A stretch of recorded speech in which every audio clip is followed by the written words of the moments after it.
战印想都不想就拒绝了，他说道：“我还是不行吧，在后面看着你大嫂，她走累了，我还可以背着她回去。”战一晨，大哥，你宠气也太卷了，我们都快要被卷死，给我们留条活路呀。大嫂是练过拳脚功夫的人，就算怀孕了，但肚子还没有显怀，现在又不孕吐了，压根儿不会影响大嫂的脚程。走那么一段路，哪里需要背？战印很无辜的道：“我只是做我想做的事，真心实意为我老婆考虑，并不是想卷谁。”战一晨噎了噎后，笑道：“是，大哥不是想卷谁，大哥是给我们做榜样，我们都跟大哥学。大哥真不想上车，那我先走了啊。”见大哥还是拒绝跟他一起走，战一晨只得自己开着车走。追上了前面那3个女人后，战一晨就边放慢了车速，边按响车喇叭。二太太扭头看到儿子，瞪着儿子说：“他按什么喇叭？吵死人了，别吓着了我儿媳妇。”妈，战一晨讨好的笑着：“你们要不要上车？云初给你们带了很多东西，我一个人拿不了那么多，干脆开车到屋门口再停下来。你开你的车，我们不上车了，慢慢走着，聊聊天，赏景。悠悠山庄一年4季都是景。那宁云初不是第一次来悠悠山庄，但是以往他眼睛看不见，就算有战一晨带着他走，告诉他山庄里都有些什么，他也看不到。恢复光明后呢，目前也只能看到近距离的事物，那远一点的呢，看起来还是一片模糊。慢慢走着，他才能欣赏完整个山庄的美景。战一晨看向了自家未婚妻宁云初，回给他微笑。他笑呵呵地开着车走了，怕走得慢了会被他母亲大人骂一顿，怪他打扰到他们谈天说地。按几下喇叭，都说他吓到了云初，那是他放在心尖上的人儿，他哪舍得吓到云初呀？况且云初也没那么软弱，不会被吓到的。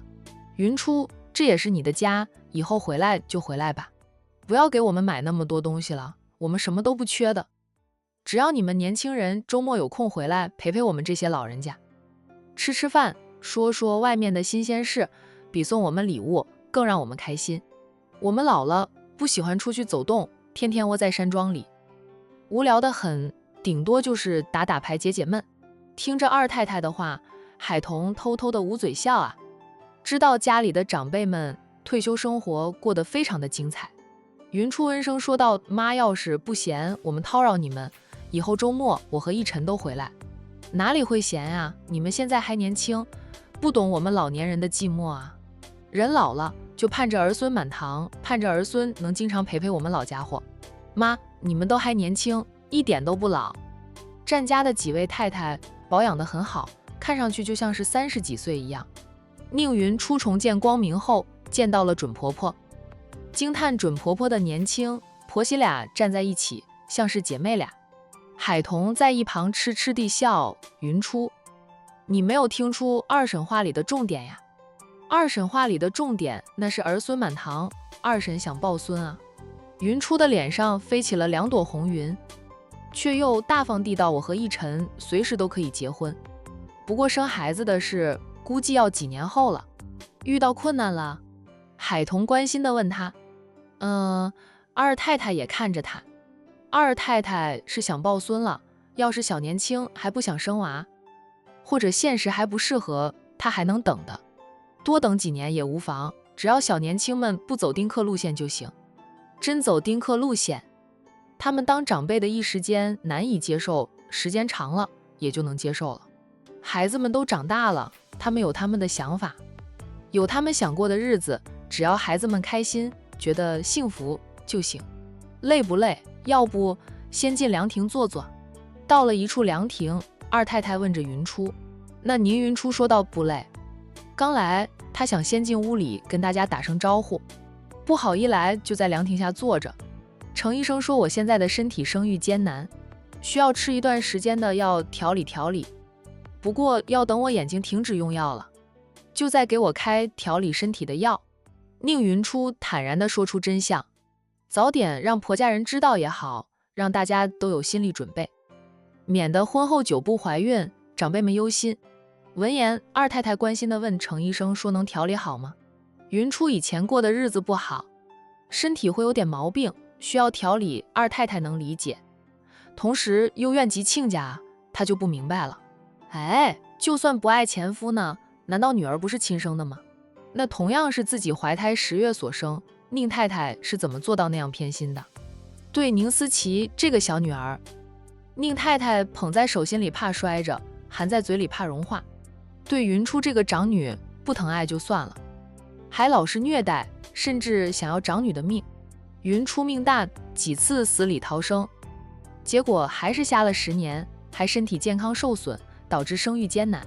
怨亲家的偏心无情冷漠，又心疼云初的遭遇。这么聪明漂亮的女儿，要是生在战家呀，那是被宠在心尖上的公主。那也哪舍得虐待呀？海童也关心地看着云初，她自己是和战印恩爱了1年才怀孕，没有怀孕之前，外面的人都在背后说她这么久都不怀孕，怀疑她不能生育。那就算战印特意解释了，相信的人有几个？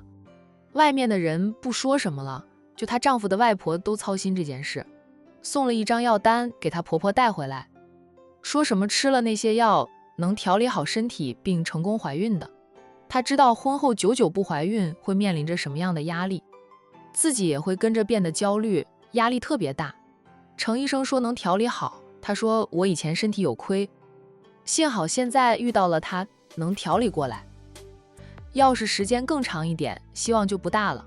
他给我开药调理，吃药1年半载就可以了，换成其他医生帮我调理，估计要2年甚至更长时间。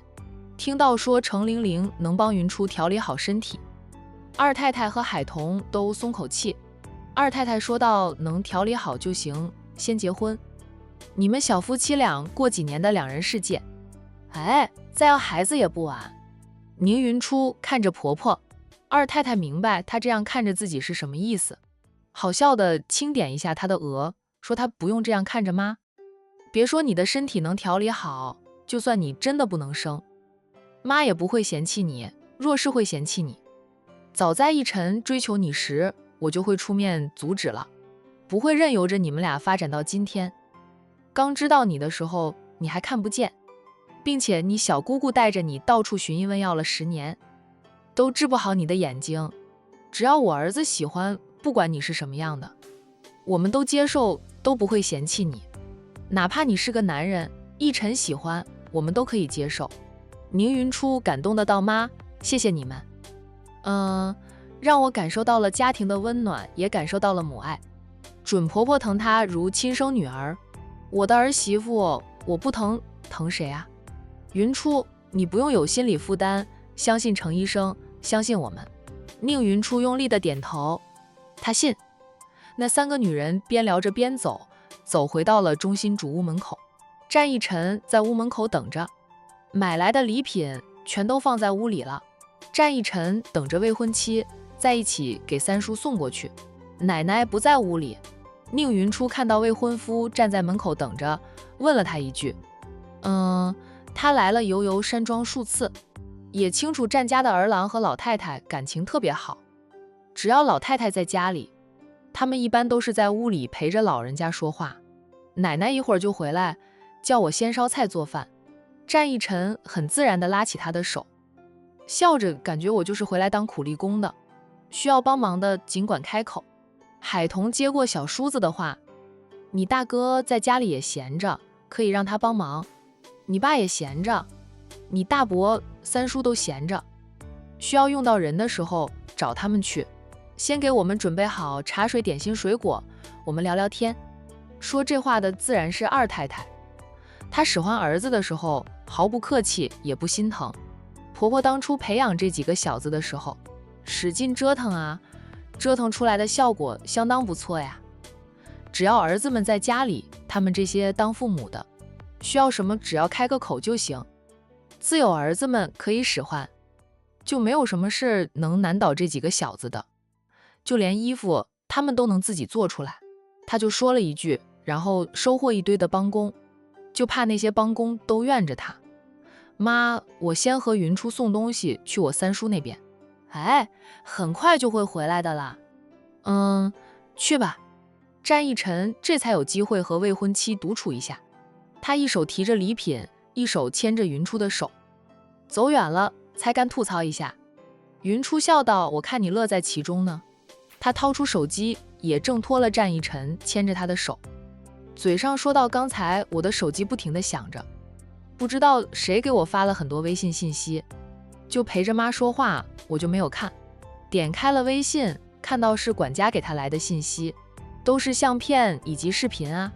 看过了相片和那些视频后，他对身边的男人说道：我猜也能猜到宁思琪会去找我崔家和金家的人帮他。不过那个新号码并不是我两个大姑姑的，查到的结果是用着那个新号码的人姓龚。我梳理了一遍，并不认识姓龚的人。问过了莫大哥，莫大哥也说宁氏里没有姓龚的。我大伯以前的那些所谓的朋友兄弟里都没有这个姓氏的人。宁思琪给姓龚的打电话肯定有关联的，就是不知道那个姓龚的是什么身份。宁思琪不过是刚出来就联系上了。逸晨，你说会不会是我妈的？那点黑势力并没有被一网打尽，他们伺机着联系宁思琪，利用宁思琪，然后集中力量对我们进行报复。战逸晨从他手里拿过手机，看过那些相片及视频后说道：先盯着。宁思琪不是个多厉害的角色，他也太年轻，没有太深的心机，就算有人想利用他，早晚也会露出破绽的。只要继续盯着他，总能知道那个姓龚的到底是什么身份了。若真是你妈残余的势力，他们想卷土重来，汇聚成一股力量报复回来，也不用担心，正好再次将他们绳之于法。不过据我所知，当初出动了那么多警力，只要冒了头露了面的都被抓了，跑掉的也在通缉中啊。想来他们没那么大胆，敢重回管城。若是不放心，晚饭后我跟大哥说说，让大哥联系苏少主，请求苏少主帮忙查一查就行了。战逸晨安慰着他，不用担心的。宁思琪敢像他妈那样涉黑，咱们再次送他进去，让他母女俩在里面团聚。他还巴不得将宁思琪再送进去呢。宁思琪如果不再犯罪，他在外面时刻针对着云初，虽说成不了气候，却也会影响到云初的心情。宁云初沉默了一下后说道：以我对他的了解，短时间内他是不敢再犯罪的了。他以前就是被他父母宠坏了，不知道天高地厚，以为天塌下来了，父母都能帮他撑着，也以为万事都能用钱解释，能用钱摆平。吃过一次亏，他父母如今又被重判，没有人当他的靠山宠着他了，他也只能嘴上厉害骂骂我而已，就不敢再做杀人放火的事。我两个大姑姑倒是会利用他回来跟我争家产，争公司。他们如今过得苦哈哈的，心里是恨毒了我的，但他们争不到。宁思琪忽然提前出来，就正好给了他们希望。不管怎么说，宁家的家产，宁思琪是可以分得一部分的。宁云初忽的轻笑，我倒要看看他们能耍什么花样。他隐忍多年，好不容易扳倒了母亲和大伯，自己掌管了宁氏的一切，也替父亲讨还了公道。宁思琪想从他手里夺回一切，也得他同意才行啊。就凭宁思琪也没有那个本事，需要帮忙一定要跟我说，不要什么事都麻烦着莫大哥。莫大哥虽说是哥哥，但他有老婆的了，咱们老是麻烦他，嫂子心里也会有意见。宁云初失笑的到嘴里叫着哥哥，心里还是把莫大哥当成情敌来看。都说了 N 次，我和莫大哥是兄妹之情。战逸晨在心里腹诽莫东浩爱过他的，只是不敢表白，如今更是只能埋在心底。也是莫东浩没有表白，又和女朋友修成了正果。现在看云初的眼神坦然了很多，战逸晨才没有做什么的。不说话是什么意思？还是视莫大哥为情敌？战逸晨连忙否认没有的事，我只是说说而已。莫大哥都有老婆了，我还是相信他的。他对你就是哥哥对妹妹，不过就算是兄妹之情，你们毕竟不是亲兄妹。他又有了家室，那还是要保持点距离的。你遇到难题就跟我说，我会帮你解决，尽量不要麻烦莫大哥。公司里的事他已经帮了很多忙。宁云初看他说话时眼神没有闪烁，才相信他说的话是真心话，便说道：我以前眼睛看不见，他又是在公司干久了，以前呢就得到我大伯的重用，在生意上才会倚重他。现在我能看见了，经过了大半年的时间，生意上的事情我也摸熟了，我能解决的都自己解决。不会麻烦莫大哥的，莫大哥也需要时间陪陪大嫂的。宁云初以前看不见，每次开会都需要莫东浩在旁边帮着他，很多事情也离不开莫东浩。虽说嫂子没有说什么了，云初也不好意思的，他心里清楚，嫂子在以前也和战一晨一样，视他为情敌，觉得莫东浩对他太好了，好的不正常，说莫东浩爱的人是他。嫂子吃过醋，闹过分手的。有一次莫东浩和女友吵架，吵架的原因还是因为宁云初，都短暂分手了一段时间。那时候嫂子是真的不想理莫东浩了，莫东浩心里有气，也不去找嫂子。那后来他察觉到莫东浩总是心不在焉的，问了他，他又不肯说，问多了几次，他才说和女朋友吵架并分手了。知道是因为他的原因，宁云初独自去找了嫂子，向嫂子道歉，也告诉了对方，他对莫东浩没有半点男女之情，他们只有兄妹情。莫东浩对他这么好，是为了报恩，他态度真诚，那又说的都是掏心窝的话，更是向对方说清楚他和莫东浩相识的过程，以及莫东浩为什么会对他这么好，这样帮着他的原因。莫东浩的女友才理解了两个人之间相互扶持，原谅了莫东浩，再加上莫东浩对女友还是有点感情的，主动来找女友，两个人才和好如初。那在宁云初的眼里，他是不觉得莫东浩爱他的，莫东浩其实是真的爱过他，只是不敢表白，因为知道宁云初对他没有那种男女感情，加上他对他的女友多少都有点在乎。在战一晨出现在宁云初的身边，他有了靠山后，莫东浩就彻底的放下了对云初的暗恋之情，真心真意的和女友如今的妻子过日子了。小夫妻俩呢，婚后相处的比恋爱时更加的甜蜜。莫东浩的妻子也坦然的接受宁云初这个小姑子的存在，不再乱吃飞醋，甚至开始心疼宁云初的遭遇。当然也是宁云初和战一晨订了婚，就他知道宁云初不会成为他的情敌了。就两个人边说边走，很快便到了三房的小院子门口。两个人很有默契的不再说他们的事。三叔三婶，你们在家吗？战一晨一进院子就大声叫喊着。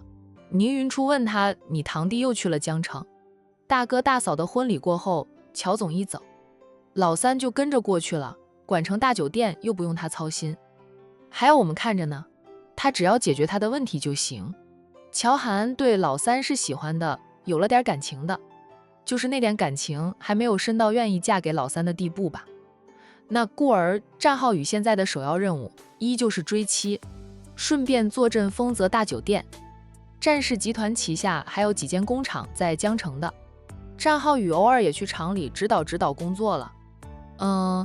宁云初想到了乔涵总是冷冰冰的样子，说到乔总瞧着比男人还像个男人，那气势行事作风都像极了男人，也就是说话的声音稍微带点清脆，不像你们男人那样低沉。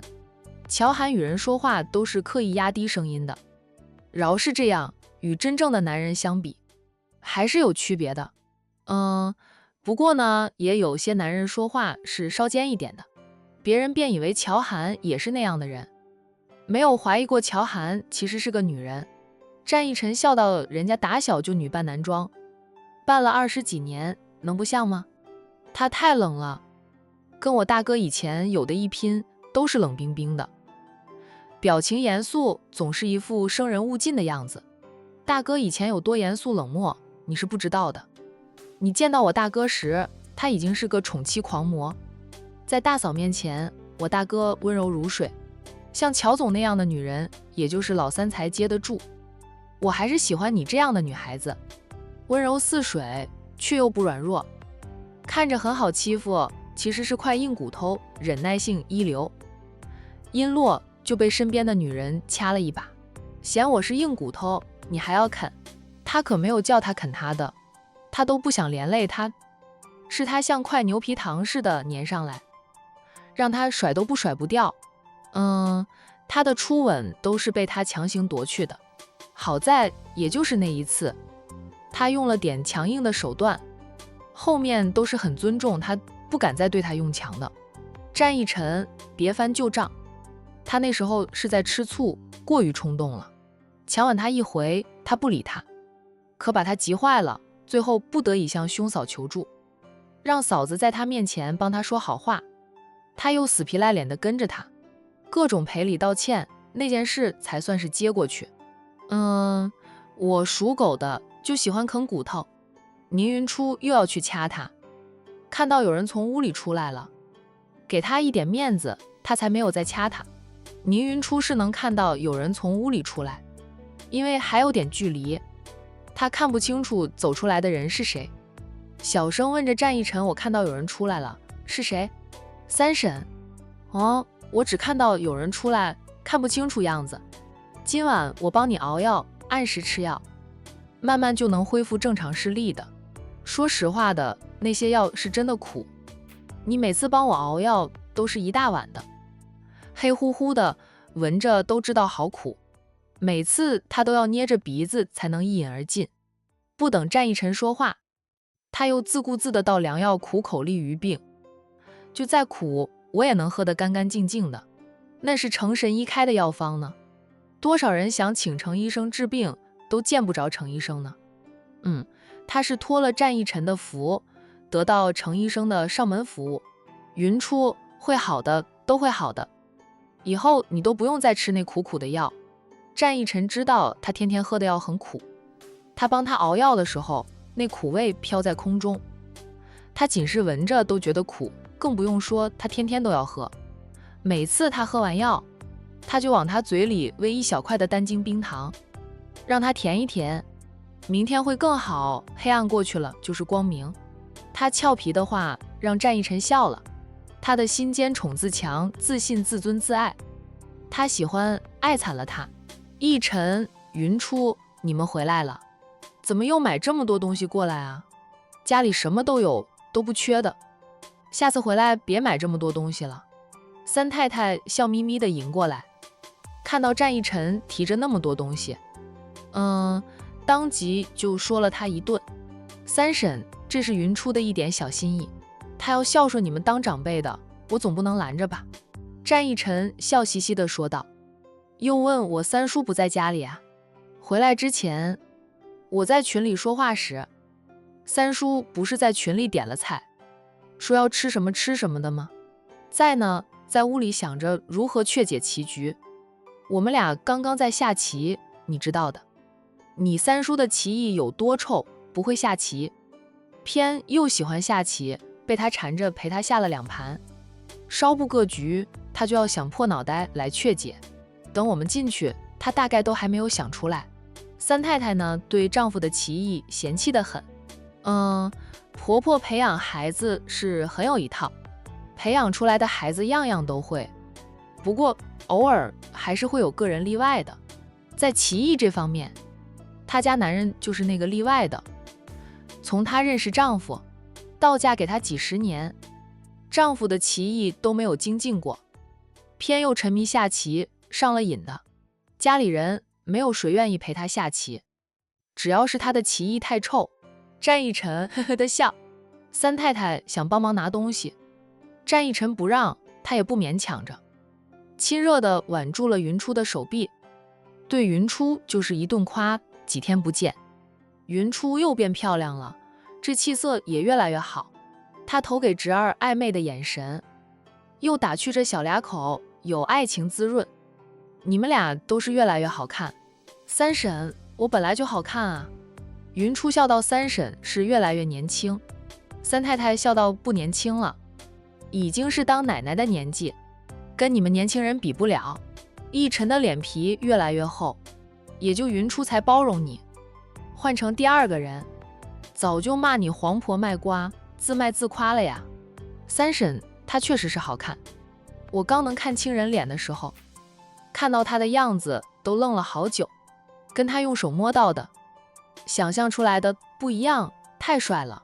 还好她的颜值也不低，否则面对着一个俊美非凡的男友，她又得自卑了。也是，咱们家的人都好看。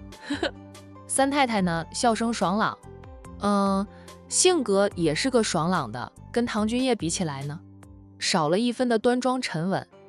三太太说她不是当家太太，不用过分端庄，唐君叶是当家太太，就要表现得成熟、沉稳、端庄、高贵。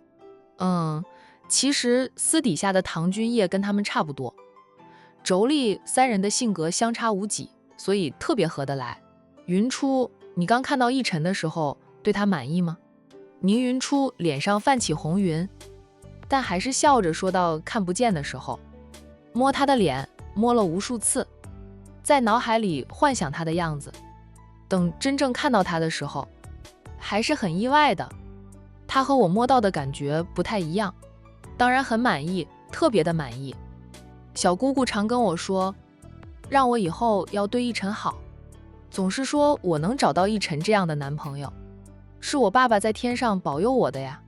小姑姑对奕晨好过对我了，以前小姑姑最疼爱我的。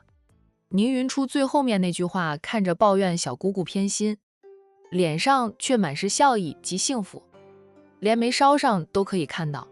不过宁小姑姑对战奕晨，这个侄女婿是很满意的，以战奕晨的优秀，可以选择比宁云初更好的女孩子，但是战奕晨还是选择了云初，没有半点的嫌弃，还为了治好宁云初的眼睛，不知道跑了多少趟的风尘山庄，受尽了君家四少爷的白眼，才请到程医生过来呢。他对宁云初的这份真心实意，让宁小姑姑觉得侄女儿是前世修来的福气，才能遇到战奕晨。哪怕知道战奕晨开始接近宁云初时，是因为老太太安排的，或许一开始战奕晨对宁云初并没有感情，只是想着试试看，时间长了，他就对云初有了感情，掏出了真心。那宁云初对战奕晨的肯定，让三太太笑得更欢，好像云初夸赞的是他家儿子似的。战奕晨比战浩宇略大一点，是三太太看着长大的，在三太太的心里，侄子和儿子差不多，她一样疼爱。就三个人边聊着边进屋里，屋里安安静静的，沙发前的那张茶几上摆着一盘棋，战奕晨的三叔坐在沙发上，一手撑腮，一手捏着一枚棋子，皱着眉在苦思，他手里的那枚棋子该往哪里放。三叔，战奕晨大声地叫了三叔一声。三叔，宁云初的叫声要温和很多。三太太则是对丈夫说道，奕晨和云出来了，你赶紧将棋子收起来，不下了，改天有空了再陪你下两盘吧。三叔抬头看向侄儿，笑着，奕晨回来了呀。云初，你怎么又买这么多东西过来？太客气了，以后不要再买了，一家人不讲究那么多的虚的礼节，只要你们能回来吃顿饭，我们这些老家伙就开心的了。三叔，就是一点东西不值钱的。云初温声说道，下次我就不买了。三叔说你每次都说下次不买了，却又次次都大包小包的过来。快坐，奕晨，你去给云初倒杯水来，在三叔这里就当自己的家里，不用客气，想吃什么喝什么就自己动手。看了看棋盘后，战三叔说道，三叔这盘棋下不完，我吃饭都吃不香的。战奕晨是不跟三叔客气的，他自顾自的去给大家都倒来了一杯温开水，又去洗了水果，拿了点零食出来。他瞟了棋盘上的棋子，笑道：“我三婶是故意不想让三叔吃好睡好吧？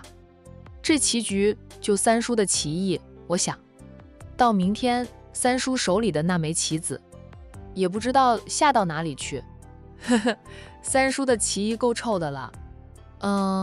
三叔的脸色不好看了。”他瞪着战一晨，棋艺再臭也不乐意被侄儿取笑。他是长辈还要脸的吗？战一晨嘿嘿的笑，摸了摸鼻子，又看看三婶，盼着三婶帮他训三叔一顿，免得他被三叔瞪成了黄蜂窝。哎，明明棋艺臭得很，还不能让人说实话了。三太太收到了战一晨求助的眼神后，便对丈夫说道：“把棋收起来，改天有空了再陪你下完这一盘棋。我不要你陪我下棋了，让一晨陪我下一天的棋。一晨，这个周末你哪里都不要去，回山庄来陪三叔下一天的棋。你不陪三叔下棋，三叔见你一次念你一次，念到你发头晕。”战一晨赶紧求饶三叔：“好三叔，我嘴贱，我嘴多，我知道错了。三叔的棋艺好得很，你是棋圣天底下最会下棋的高手求求你饶了小侄吧。我陪三叔下棋的话，都不用3分钟，就会输给了三叔，那样三叔下着棋也没有意思呀。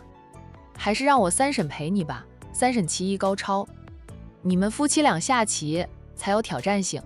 他们这些当侄儿的，要是被三叔抓住，要求陪下棋，就故意输给三叔，导致一盘棋下不了几分钟就结束了，没有挑战性，三叔自己就觉得不好玩，才会放过他们。”三太太说着丈夫云初的眼睛还在治疗中，一晨天天要给云初熬药照顾他，哪有时间陪你下棋？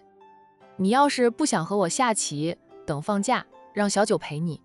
提到了小儿子，三叔连连摇头，说道：“我才不跟小九下棋呢，那小子下棋是横冲直撞的，右冲是杀得我片甲不留的。一晨他们还知道让我，那小子是一子都不让我的。”众人呢都笑了起来。小九呢年轻气盛，哪懂得礼让呀？要是被父亲抓到要陪下棋，他自然出手毫不留情，把他爸杀得片甲不留，脸色黑过雷公，他也不管的。久而久之，当爸的就不想和小儿子下棋了。你还知道一晨他们平时让着你呀？就你这样的棋艺，也就是我愿意陪你过过瘾，别人都不屑和你下棋，尝不到输的味道，那赢你又没有成就感。好了，赶紧收起来，别让侄儿媳妇看你笑话。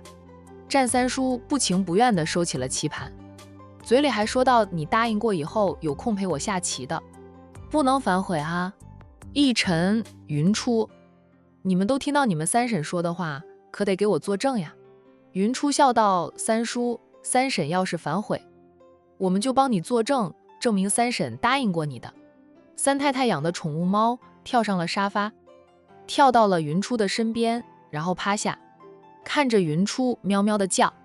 倪云初看着它好可爱，尝试着伸手去摸它的头，它微眯着眼睛，很享受的样子。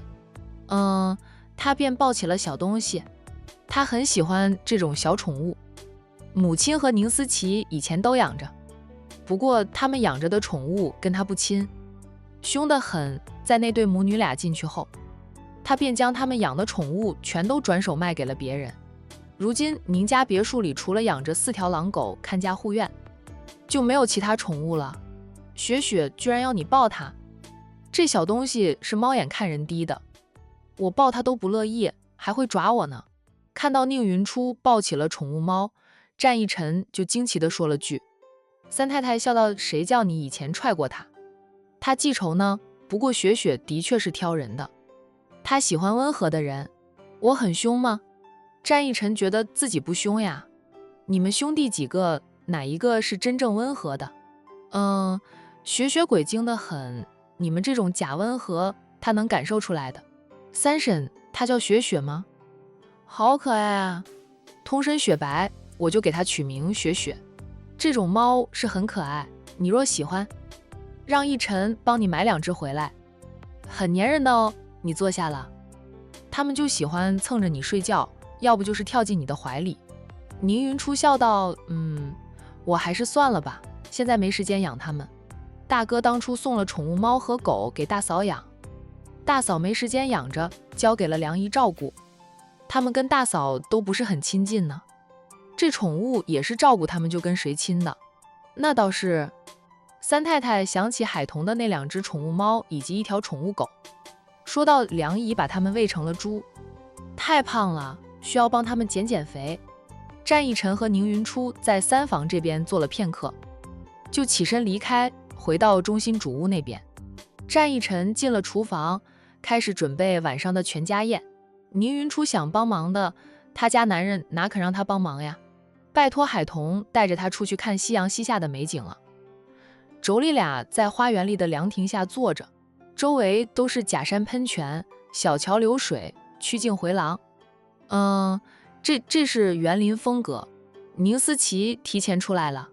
宁云初告诉海童，海童颇是意外啊，他不是要明年才能出来的吗？在里面表现得很好，减了刑，提前出来。宁云初说到，我猜测是这样，否则他不会提前出来。他出来后就回来，我没有让他进别墅，就不一定能一直拦着他，就是忍不住为难一下他。彤彤，我发觉我也挺坏的。你这不是坏，你这是有恩怨分明。他以前对你做过更多刁难的事，你不过是回忆1、2，算什么坏啊？不要说你，换成是我也会那样做。那栋别墅是我爸留给我的，不是他们的家，他们霸占了20几年，还虐待我，我爸泉下有知，估计能被气死。我的东西，我不会再让他们占了去，就连宁氏企业，本来也是我爸继承的，所以我都要抢回来。宁思琪出来，他也不会善罢甘休，对付他，我倒是轻松得很。以前我看不见，都没有怕过他，如今能看见了，更加不怕他。